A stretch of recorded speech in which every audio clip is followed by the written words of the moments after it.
rise. The Minnesota Workers' Compensation Court of Appeals is now in session. The Honorable Thomas Christensen presiding. Good morning, please be seated. Welcome.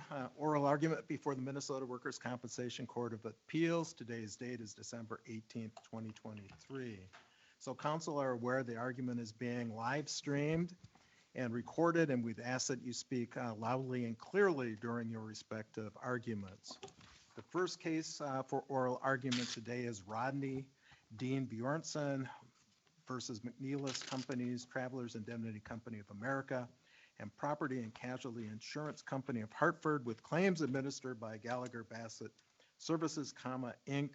Our file number WC23-6530. We have a three-judge panel this morning. On my left is Judge Sundquist. On my right is Judge Quinn, and I'm Judge Christensen. Counsel, at 15 minutes, the yellow light will come on when you and watch that. In terms of time, we'll allow you to keep track of the time and reserve whatever amount of time you would like to have at the end for rebuttal. Please be aware that in the past we've given you time to make an argument before we will ask you questions. We've done away with that, so you can expect to have questions at any time during your presentation. I know both of you are very experienced counsel, and we would just ask, nevertheless, that you, when you step to the podium to give your remarks, to just identify yourself and your party. And with that, Mr. Klayman, I think you're up. Thank you, Your Honor. May it please the court, and good morning. I'm David Klayman. I'm here today on behalf of McNeilus Companies and its workers' compensation carriers, Travelers Indemnity Company of America, and Property and Casualty Insurance Company of Hartford, the appellants in this case. Before I begin, I'd like to ask the court to allow me to reserve any time I don't use during my initial arguments. The issue before the court is relatively straightforward, I believe. It's whether Compensation Judge Pearson's award of contingent attorney fees payable pursuant to MnStat Sec 176.081 is manifestly contrary to the evidence in the record as a whole, or an error of law. I think it's clear that when one reviews the briefs that were submitted, the evidence in the record, and the arguments today, that the court will agree that there is no basis for Judge Pearson's findings and order on attorney's fees, and we ask, therefore, that this court reverse these findings and order in their entirety. Now, this is basically a case that deals with statutory analysis. I think the easiest question for this court to answer is whether there's evidence in the record that an ascertainable amount of medical benefits were in dispute in this case.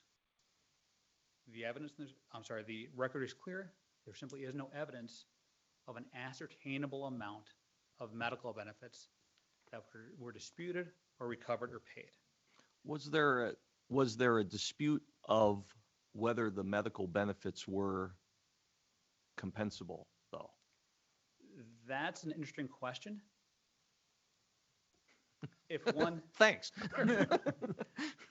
If one reads Mr. Wolf's brief and listens to his arguments, it appears that he's saying that they weren't really disputed, that the private health insurer paid these bills to somehow circumvent the Minnesota Workers' Compensation Act. Now, if the private health insurer paid these bills voluntarily, there was never a dispute. So no, I don't think they were necessarily disputed. And even if they were disputed, there clearly is not an ascertainable amount of medical bills that were disputed or paid upon which one can base an award of contingent attorney's fees. Now, a contingent attorney fee is 20% of the medical bills that were paid. There were 12 exhibits submitted before Compensation Judge Pearson at the fee hearing. There's not a single medical bill. There's not a single letter from a provider that says we were paid a certain amount. There's nothing from the health insurer that says we paid this amount. There's no evidence in the record that an amount of benefits was paid. Now, Mr. Wolf did submit a stipulation for settlement in this case that doesn't include evidence of an amount paid. He includes an itemization of his claim, which again is not evidence. There's simply no evidence upon which to base a contingent attorney fee. We need to know what was paid, not what Mr. Wolf thinks was paid, but what was paid. There's simply no evidence in the record to support an assertion of what was paid. And then, of course, the issue is, if anything was paid, and if there's evidence that something was paid, were the bills paid pursuant to the fee schedule? The Minnesota Supreme Court stated in Irwin that in order for a contingent attorney fee to be paid based on medical benefits, the benefits need to be paid pursuant to the fee schedule. In fact, this court is cited favorably in the Irwin decision, and the Supreme Court says, the WCCA determined that Minstat Sec 176.136, subdivision 1a from 1998, limits the liability of an employer and insurer to the fee schedule amount. And because the compensation judge could not award a medical benefit in excess of that provided in the schedule, the fee schedule amount was a proper amount on which to base attorney's fees. I asked the court to look at the exhibits that were submitted into evidence. There's no evidence of what was paid, and there's certainly no evidence that anything was paid pursuant to the fee schedule. Now, in his brief, Attorney Wolf cites this court's decision in Abernathy, and I have the cite in my brief, but it's served and filed March 15, 2000, as support for the award of fees. I don't think Abernathy really applies to this case, but there's something really compelling in there, because the final line of Abernathy states, attorney fees are to be calculated on the amount of medical expenses payable pursuant to the commissioner's medical fee schedule. So again, there's simply no evidence of a fee scheduled amount that was in dispute or paid or recovered. And without that, there's no basis to award contingent attorney's fees. Now, the employee and Mr. Wolf are apparently basing the contingent fee claim upon the argument that Mr. Wolf recovered something from someone for somebody. But we don't know what those things are. I hate to be kind of ambiguous and vague, but the workers' compensation carriers never paid any medical benefits. Certainly nothing was awarded or paid to Mr. Bjornson in terms of medical benefits. Nothing was awarded or paid to a medical provider, and nothing was awarded or paid to a health insurer. So again, there's simply no evidence of an ascertainable amount that was recovered in this case. Mr. Claimant, is it necessary to have an ascertainable amount under 176.081 sub 1-2? I mean, there is a provision in that statute that specifically addresses medical bills that are not reasonably ascertainable. Well, I think in that situation, that's when you do an hourly analysis and a Roraff-Irwin analysis, not a straight contingency fee analysis. And Mr. Wolf made very clear at the hearing before Judge Pearson, he's not looking for Irwin fees. He wants contingent fees. He wants a 20% contingent fee. But a 20% contingent fee of what? And I think the court has made clear in various decisions that if one wants a 20% contingent fee, medical bills need to be ascertainable. That's why, for example, if a compensation judge awards surgery and the surgery hasn't been performed, we don't know the amount of the bills, there's no contingent fee payable because we don't know the ascertainable amount of the bills. I'm not saying that if Mr. Wolf had made a claim for Irwin fees, that we might not be having a different conversation. But he made very clear before compensation judge Pearson, he wasn't doing that. And that would also apply to RORAF fees. Had he brought a claim for RORAF fees, it would be a different result? Well, if he had made a claim for hourly Roraff-Irwin fees, we would discuss and argue whether or not anything was actually recovered and paid. But you don't need an ascertainable amount of fees, of benefits paid then. Because it's not a contingent fee. So in the situation where it is a RORAF fee, let's just assume. Okay. Would the admission that your client made in the stipulation for settlement, which was that the medical treatment was causally related to cure and relieve the effects of the injury be enough to satisfy a conflict, the resolution of a conflict, which would then trigger the employee's attorney's right to claim attorney fees? I think that's a tougher question, Judge. I would still argue that Irwin fees aren't necessarily payable, but we didn't go through all the Irwin factors to determine if they're payable and what amount would be payable. It is a much closer question, and it's, in my opinion, not the question currently before the court. I mean no disrespect. Thank you, Counsel. So are you suggesting that we simply reverse Judge Pearson, or are you suggesting we reverse and remand for that determination as to whether something was recovered? I suggest you simply reverse Judge Pearson. And the reason why is because clearly this court has the authority to reverse and remand. But if it's remanding, it's because the evidence wasn't sufficient that was submitted before her. And I'm concerned about the precedent of allowing somebody another bite of the apple if they don't submit the appropriate evidence. For example, if Mr. Bjornson were claiming entitlement to wage loss benefits and there was no evidence of wage loss, would this court remand it and say, well, you forgot to put the evidence in, but so we're going to remand it and go ahead and put the evidence in?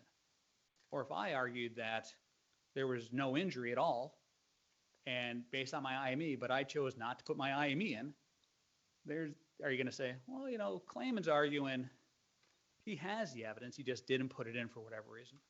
Let's remand it. So in this case, for whatever reason, Mr. Wolf chose what exhibits to put in, and he didn't put in evidence of an ascertainable amount of medical benefits. Why give him another shot? Well, it wouldn't be another shot of a contingent fee. It'd be a shot at Irwin fee, which he never claimed in the first place, apparently. Well, if Mr. Wolf claimed an Irwin fee, I might make estoppel arguments. It's clearly not a res judicata argument that was not decided. I might argue he's stopped from making that claim. But if the court reversed the award of contingent fees, it clearly has the authority to remand for a determination of a claim for Irwin fees. I might argue, again, before Judge Pearson that Mr. Wolf's stopped for making that argument, but this court could do it. Okay. But you all raise an interesting question, is was something recovered? Now, Judge Pearson in her memorandum cites the Cambridge Dictionary for the recovery of, for what it means to recover something. I have to put my glasses on so I can read now because I'm old.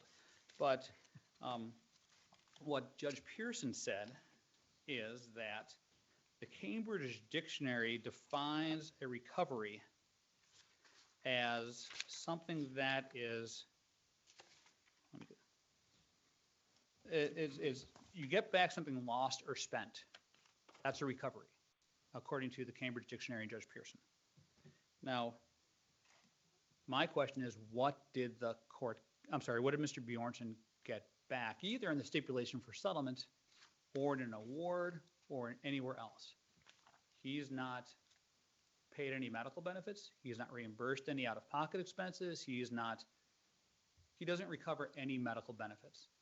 Similarly, United Healthcare isn't paid any medical benefits. No one is paid medical benefits in this case.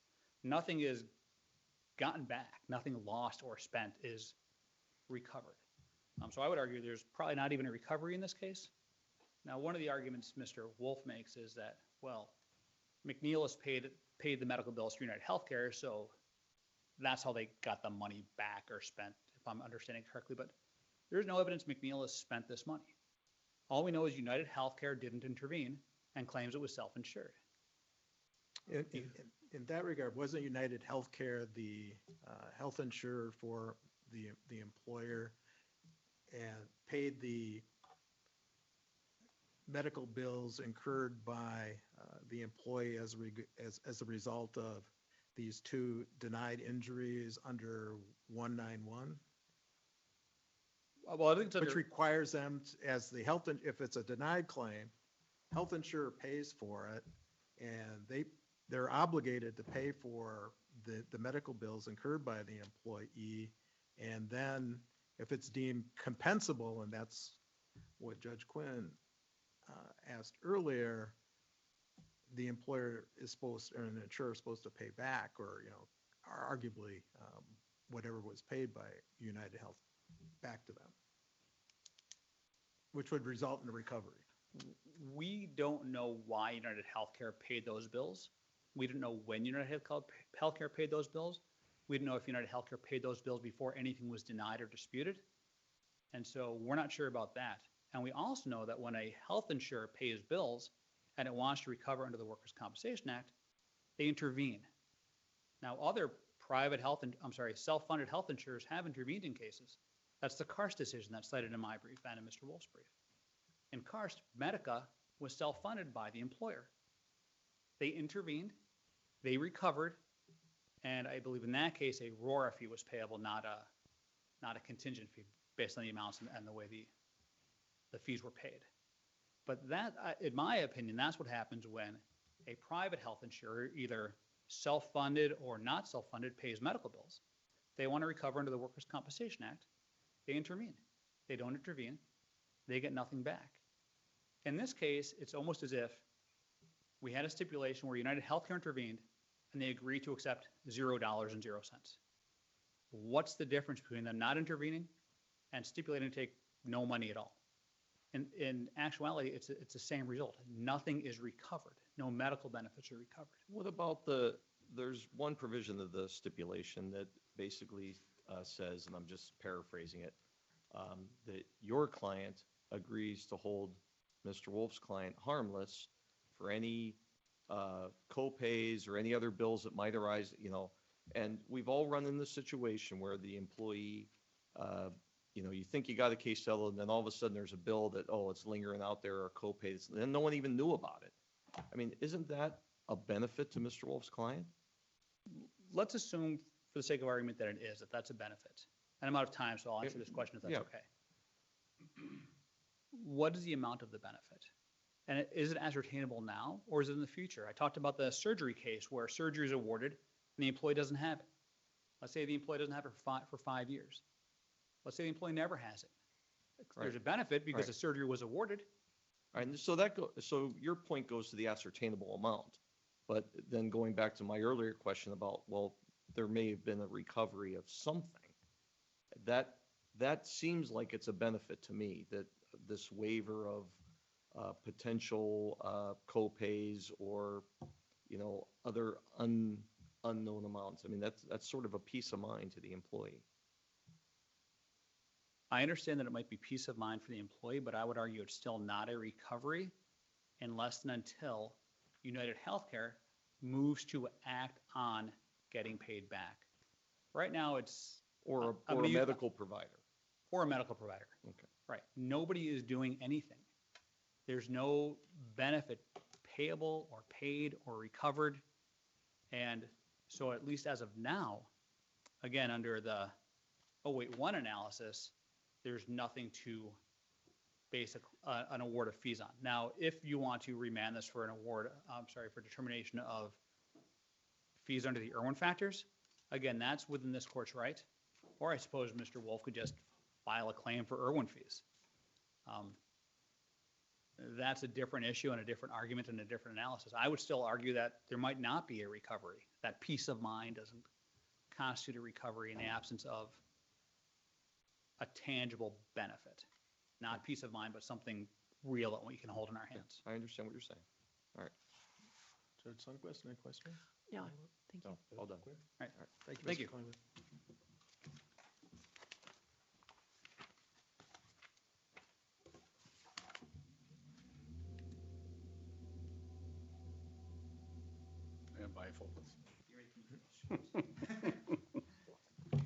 May it please the court and counsel, good morning. David Wolf, I represent the employee respondent in this matter. We're here today, of course, on an appeal concerning an award of attorney's fees to me. I recovered on behalf of Mr. Bjornson $327,257.37. I didn't just come up with that number out of thin air. Judge Pearson didn't find that that was a recovery out of thin air. It was based upon substantial evidence in the record, which included the bills from Mayo Clinic Health System, which itemized the charges and all of the payments received. Those bills identified United Healthcare Services, the third-party administrator, administrator for the self-funded health insurance plan provided to my client by his employer. We served United Healthcare Services with notice of its right to intervene. They responded with a letter confirming that the bills had been paid by the self-funded plan of the employer. They didn't dispute the amount. They didn't intervene because they're a third-party administrator. They didn't pay a dime. The employer, McNeilus, paid $327,257.37. They didn't intervene, according to the letter from United Health Services, because they were self-funded for the health plan and for their workers' compensation liability. Okay, so why would they intervene to get money back from themselves? They also didn't intervene because they were already a party to the lawsuit. They were the named defendant. They were the employer that my client was seeking workers' compensation benefits from. All right, well then, that does beg the question, Mr. Wolf. If the employer paid it, and that's what you're saying, the employer actually paid the medical, how did you recover it? Because they paid it initially as a benefit of a self-funded health insurance plan. This is no different from when a third-party payer pays the medical expenses. Mr. Wolf, And then pending the resolution of the claim for workers' compensation benefits. you know, in any situation as the employee's attorney, you have to prove your claim. Yes. And the issues that I have in this are that there weren't any bills submitted into evidence. We don't know what they were. We have a list attached to the claim petition, and that's it. It's a list. But there were no bills. There were no medical treatment records. We don't know what happened. Can you respond to that? Why weren't they admitted into evidence? Because it wasn't a disputed fact until the appeal. At no point during the litigation of this matter was it ever disputed that the medical bills were paid by the employer pursuant to its self-funded health plan. It was never disputed that the amount paid was the $327,257.37 to the penny. I didn't feel that it was necessary to introduce substantial evidence concerning a fact that was never in dispute. If the appellants disputed that amount, they certainly could have presented evidence at any point during the litigation, but in particular at the attorney's fee hearing, contending that they paid a different amount. But that was never in dispute. It didn't even come up until the notice of appeal and the appellant's brief. So I'm looking at the findings in order. I don't see a stipulation regarding that. So where in the record was there any evidence that it was not in dispute? It's in the bills which are attached to the claim petition. I filed the claim petition with the amounts in the bills at the statement of attorney's fees. Stipulation for settlement laid out the claim in terms of what the medical expenses were and referenced the bills, incorporating them by reference. We talked about this at the attorney fee hearing. I provided that exact number. It wasn't disputed by counsel for appellant at the attorney fee hearing. Judge Pearson had no problem finding that that was the amount that I recovered. And again, it wasn't a disputed fact. That wasn't what we were arguing about at the time of the attorney fee hearing. The argument at that time was there was no double recovery. I didn't get the medical bills paid twice. And the argument that I presented was, I don't have to do that. All I have to do is establish that the condition for which the treatment was rendered was the result of a compensable work-related injury. That then recharacterizes the payment by the employer, the same legal entity responsible for paying the workers' comp benefits, as medical expenses under the workers' compensation claim. And that's it. If there's any claim for indemnification of the employer who paid all of the money from its workers' compensation insurers, 2 dates of injury in this case, that's a claim that belongs to the employer. I don't represent the employer. I represent the injured employee. That was a claim that should have been asserted, if one was to be asserted, by counsel for the employer, not by me. So by establishing that the condition for which the treatment was rendered was the result of Mr. Bjornson's 2 compensable work-related injuries, I recovered the medical amounts paid by the employer under the self-funded health plan as workers' comp benefits. If the employer is self-insured for workers' comp, by statute they have to recharacterize and report those payments as workers' compensation. If they are insured for workers' compensation liability by their 2 workers' comp insurers, they have a claim for indemnification. But that's not my claim to make. I represent the injured worker. All right, so if this recharacterization is important, and I hear your argument to say that it is, and statutorily required for the purposes of all kinds of other things that relate to what employers, self-insured employers must do with the Department of Labor and Industry and so forth, don't we have to have proof that that was done then? No. That's, again, that's a claim that doesn't belong to me or to my I understand it's not client. your client's claim, but in order to prove that that recovery was made, don't you have to prove that that triggering event that establishes a recovery occurred? The triggering event is the establishment of the condition as being related to a compensable work-related injury. After that is established by me as the attorney for the injured worker, it's entirely up to the employer to do what's required by law, to recharacterize or reclassify or re-report the payments as workers' compensation, or to pursue its right of indemnification. So, Mr. I Wolf, don't have to do that, and I shouldn't have to prove that it happened. so, Mr. Wolf, what you're saying is that the admission by the employer in the stipulation for settlement that the treatment, the medical treatment, was causally related to the injuries, to cure and relieve the effects of the injuries, that in and of itself is enough. That transforms the payments that were already made by the employer into payment of medical expense benefits under the workers' compensation claim. I don't have to get the bills paid twice. I don't have to force the employer, represent the employer, or prove that the employer did what it's required to do under state statutes.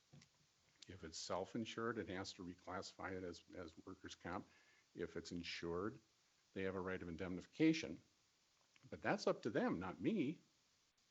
As soon as I establish that the condition was work-related, the payments by the employer are now payments of workers' compensation benefits. So if this was a private insurer instead of a self-insured medical, It'd be completely different. and they chose not to intervene, Well, I would have a right under certain case law to make a direct claim for intervention in that case. all right, but let's assume you Is did what I not. would do. Yeah, let's assume you chose not to represent the potential intervener, and whatever, for whatever reason, that didn't happen. You're not representing the intervener, they don't intervene, all the other facts remain the same. Then there's no recovery. I agree that that's a completely different case. Okay.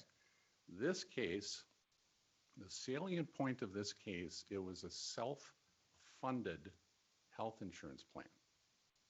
The employer, legally responsible to pay my client's workers' comp benefits, paid the medical bills 100% in the exact dollar amount to the penny that I claimed. Okay? There isn't anybody to get reimbursed other than the employer. Okay? Right. if they're self-funded as the letter from United Healthcare Services represented for both health, the health plan and workers' comp, then there isn't any reimbursement. They wouldn't reimburse themselves. If they're insured, yeah, there's an indemnification right, but that's not my responsibility to prove. All right, then what about the, Mr. Clayman argues that the ascertainable amount must be fee scheduled.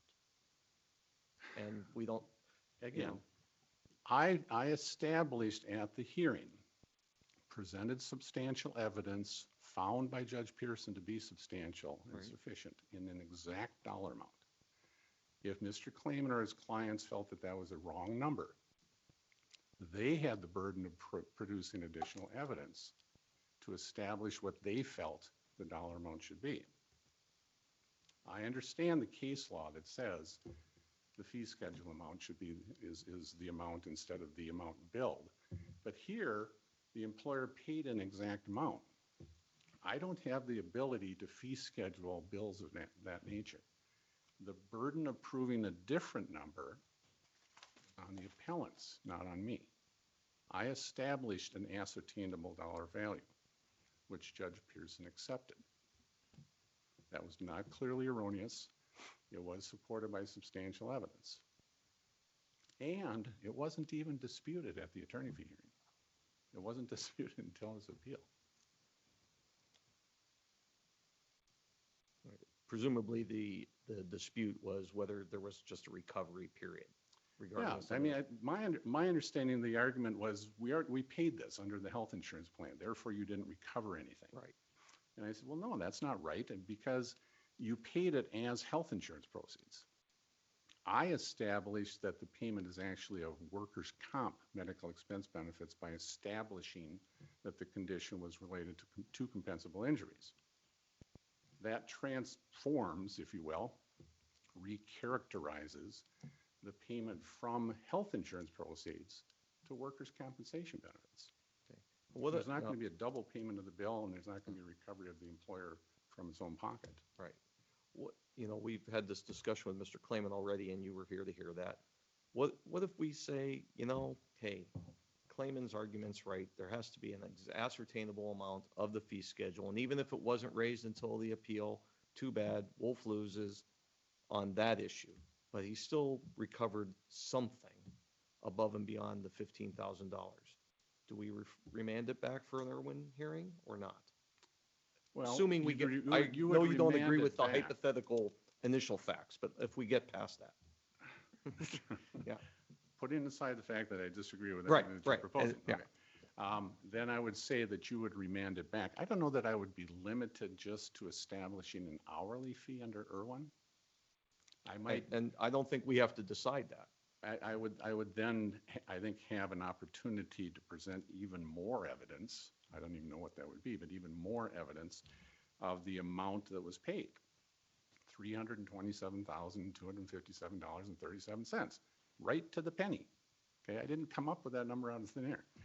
But I would be able to establish maybe a different number, or I would hire a company to fee schedule the bills and see if the employer overpaid.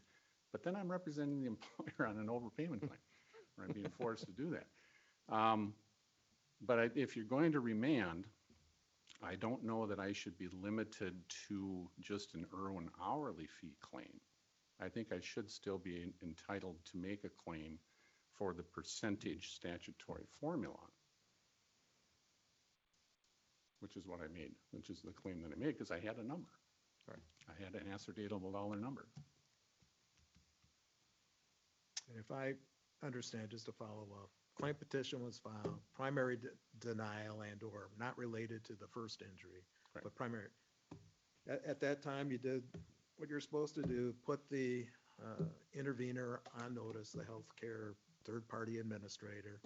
Didn't know whether those bills had been paid at that point in time, and then sometime later, about a few weeks after the claim petition was filed, United Healthcare came in and said, nope, don't have a claim, and you proceeded on, did a summary of the bills, and that's the ascertainable amount that you're talking about. And in the stipulation for settlement, when you said, or got the agreement that it was causally related, that's the establishment of that amount. Right, yeah.